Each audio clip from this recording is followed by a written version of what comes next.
Pour la web. Écoute Sud for la web. Bonjour à tous, vous êtes bien sur Sud for la web. Nous allons passer une partie de cet après-midi ensemble. Je suis très heureux de vous accompagner et on a la chance d'accueillir dans moins de 20 minutes Aymeric Lafont, spécialiste en bande originale de films. De la bonne humeur, du sourire ensemble. Tout de suite sur Sud for la web, les infos et la météo.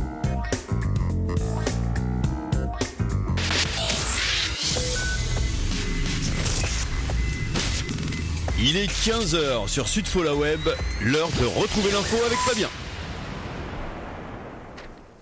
Bonjour à tous.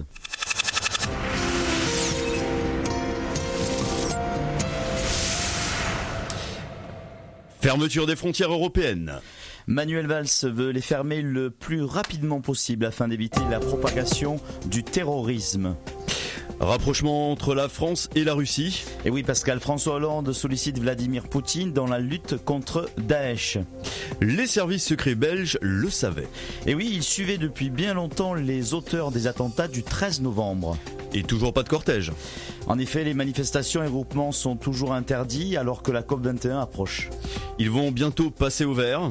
Les paquets de tabac bientôt mis à nu. La loi sur les paquets neutres vient d'être votée. Les fêtes de fin d'année arrivent enfin. L'incontournable marché de Noël aussi. On fait le tour de ce que vous en pensez dans l'agglo. Et enfin, cinéma avec la sublime Jennifer Lawrence. L'héroïne de la saga Hunger Games sera bientôt derrière la caméra avec un projet ambitieux. Bonjour à tous. Ils ne passeront pas. Manuel Valls souhaite fermer les frontières européennes aux réfugiés, a-t-il confié à un quotidien allemand. Dans un contexte d'état d'urgence, le Premier ministre craint que les terroristes profitent de ce flux migratoire, comme cela avait été le cas pour 2 des terroristes du 13 novembre. Selon ses propres déclarations, il estime que si rien n'est fait à ce niveau, le peuple ne voudra plus de l'Europe. Frappez fort, c'est ce que veut François Hollande. Dans le but de former une coalition mondiale contre Daesh et après avoir obtenu l'aide des États-Unis et de l'Europe, le chef de l'État français vise Vladimir Poutine pour qu'il se concentre exclusivement sur l'État islamique. La tâche s'annonce toutefois difficile car le président russe veut continuer à mener des frappes contre les groupes rebelles. Les auteurs des attentats du 13 novembre étaient dans le collimateur des services secrets belges. Les frères Abdeslam, Abaoud et Abrini étaient dans une liste de 85 personnes radicalisées qui avaient été transmises à la commune de Molenbeek. Le but était de tenter de diminuer le nombre de départs, par exemple en retirant les passeports ou en rayant les gens des registres de population, ce qui a pour conséquence de les priver de toute aide sociale, a précisé une source proche de l'enquête. La question est maintenant de savoir comment ces personnes ont pu agir librement. Vous ne marcherez pas si vous aviez prévu de manifester lors de la COP21 qui se tiendra lundi 30 novembre. De nombreuses préfectures ont répercuté la décision du ministre de l'Intérieur d'interdire toute manifestation et rassemblement par mesure de sécurité. Seule exception, les hommages à la mémoire des victimes des attentats du 13 novembre seront tolérés. La sécurité sera renforcée autour du Bourget, lieu de la rencontre des 147 chefs d'État avec plus de 11 000 policiers et gendarmes déployés. Les fumeurs, dans un même moule, l'Assemblée vient d'approuver l'instauration du paquet de cigarettes neutres à partir de mai 2016. Ils auront donc tous la même forme, la même taille, la même couleur et la même typographie sans aucun logo. Le nom de la marque continuera toutefois d'apparaître en petit sur les paquets. Cette décision provoque un tollé chez les députés de droite qui estiment que le gouvernement enfonce les buralistes et incite les consommateurs à s'approvisionner sur le marché parallèle. L'hiver arrive et les traditionnels marchés de Noël aussi, avec Joël Patalucci qui est allé à la rencontre des commerçants temporaires toulousains. Écoutons comment il se prépare pour l'événement. À Toulouse, cette semaine est inauguré le marché de Noël 2015, place du Capitole. Nous avons demandé aux commerçants leur ressenti sur les premiers pas de leur clientèle pour cette saison. Pour le commerce, c'est vraiment pas bon du tout. Nous, on le voit, on a quasiment moitié moins de trafic depuis les attentats. Donc c'est pas bon pour le commerce. Avec tout ce qu'ils entendent, que ce soit les médias, on demande à ne pas sortir, de faire attention. Donc les gens sont plutôt à l'écoute, je pense, de tout ça et ne font pas le déplacement. Stable ou peut-être en légère baisse. Après, très honnêtement, moi je pense pas que ce soit lié à ça. Non, là, moi je pense que la raison est plus économique qu'autre chose et voilà. Nous avons demandé également aux Toulousains s'ils avaient envie d'y aller au marché de Noël et ce qu'ils pensaient des nouvelles mesures de sécurité mises en place. Voici leur réponse. Ça va faire plus sortir les gens peut-être. à mon avis. Si j'y vais, ce sera pas un samedi après-midi au moment où il y aura tout le monde. J'essaierai d'y aller au moment où c'est un peu plus vide. Bon, je pense qu'il faut continuer à vivre. Pourquoi pas, mais on va travailler justement pour le marché de Noël, donc effectivement on n'aura pas le temps d'en profiter, mais j'espère qu'il y aura du monde, oui. Pourquoi pas, oui, c'est prévu, j'y vais dès que je peux. Vous l'aurez compris, les avis sont partagés, mais rien ne viendra gâcher ces fêtes de Noël 2015 dans l'esprit des gens. Et je vous rappelle que les installations seront présentes tout le mois de décembre, place du Capitole. Katniss et Hunger Games, c'est déjà du passé. Jennifer Lawrence va réaliser son premier film pour Project Delirium, inspiré d'un article paru dans le New Yorker en 2012. Elle traitera des expérimentations menées dans les années 60 en pleine guerre froide sur des soldats. La belle a confié vouloir franchir le cap de la réalisation depuis très longtemps, mais ne se sentait pas prête jusqu'alors. En attendant, elle est toujours à l'affiche de La Révolte, partie 2, qui réalise le 9e meilleur démarrage de l'année avec plus d'1 million de spectateurs en une semaine. On parle tout de suite maintenant de gants et de manteaux. Ce n'est pas la rubrique mode, mais bien la météo avec Pascal. Eh bien, comment s'habille-t-on cet après-midi ? Bonne question. Déjà, sortons couverts. Cet après-midi, la pluie et le vent persistent sur l'ensemble du département avec des risques d'inondation. Restez prudents, c'est un temps maussade jusqu'à la fin de journée avec une amélioration en début de soirée et des températures de saison. 12 degrés sur la place Wilson où vous nous suivez sur 102.3. 14 degrés du côté de Launaguet, place de la République, et vous nous écoutez bien sûr à Launaguet sur 102.6. Et à Pujaudran, il fait 11 degrés, c'est encore un petit peu frais. Allez, tout de suite, on retrouve l'invité. Retrouve l'invité du jour sur Sud Fola Web.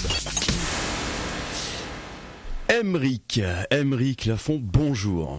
Bonjour Pascal. Aymeric Lafont, vous êtes donc spécialiste de bandes originales de films. Oui, tout à fait. Comment devient-on accro à ce point-là et spécialiste de bandes originales ? Eh bien écoutez, ça a démarré tout petit, vers 10 ans à peu près. C'est jeune. Ouais, les passions démarrent toujours jeunes. Hein. Oui, c'est vrai. Oui. Que ce soit le karting, le cinéma, la musique, c'est un peu le même délire tout ça. C'est pas faux. Moi, ça a démarré aux alentours de 10 ans avec mon père m'a fait regarder le Bon, la Brute et le Truand.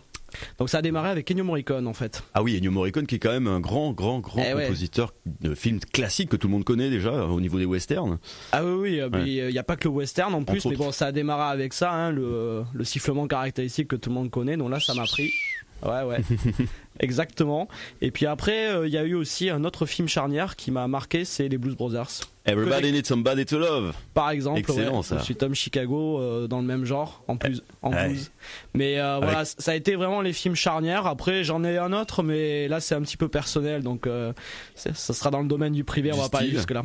Du style Basic Instinct. Ah, Michael Douglas, Sharon Stone. Ouais, et puis la musique m'a beaucoup marqué aussi. Très électro par contre, là au niveau musique.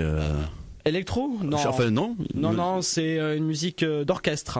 Parce qu'au niveau du film, au milieu, il y a quelques passages très électro, il me semblait, sur la BO. Ouais, mais si tu regardes bien le générique, en fait, c'est plutôt orchestre, c'est des notes assez lancinantes et ça met une ambiance tout à fait à la fois malsaine et à la fois sensuelle. C'est très particulier. Ouais, malsaine. Je te conseille de la réécouter si tu veux. Ouais, je crois que je vais me rafraîchir la mémoire. C'est vrai qu'il y a longtemps que je l'ai pas écouté.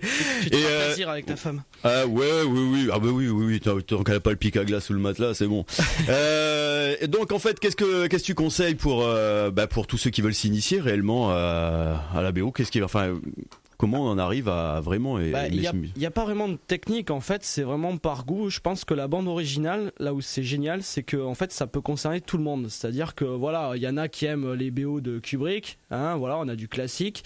Il y en a qui aiment plutôt le blues, on a les Blues Brothers, on a d'autres films, hein, Black Snake Mountain, on a Bird aussi de Clint Eastwood pour ceux qui aiment le jazz.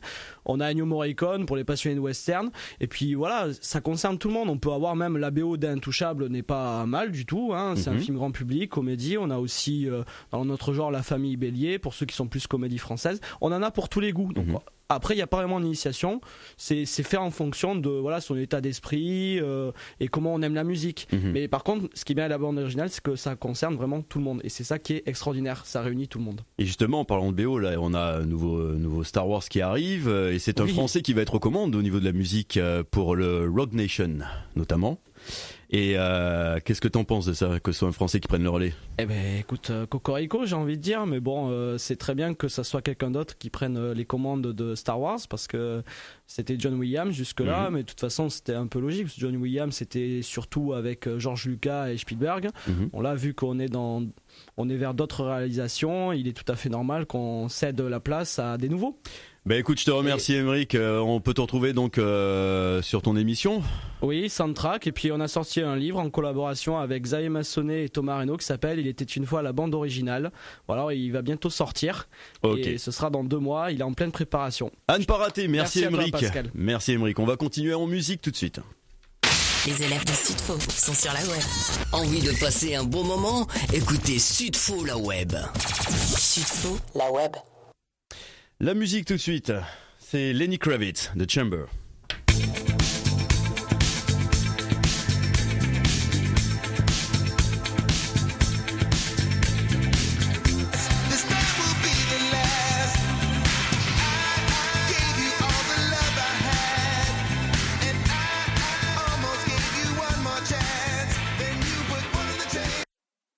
T'as envie de passer un bon moment? Les élèves de Sudfo sont sur la web.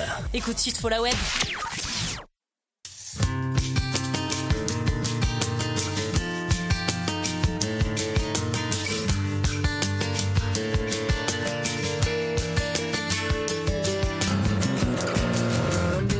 À l'instant, c'était Radiohead sur Sudfo la web. Passe un super moment avec les élèves de Sudfo sur la web. Sudfo la web.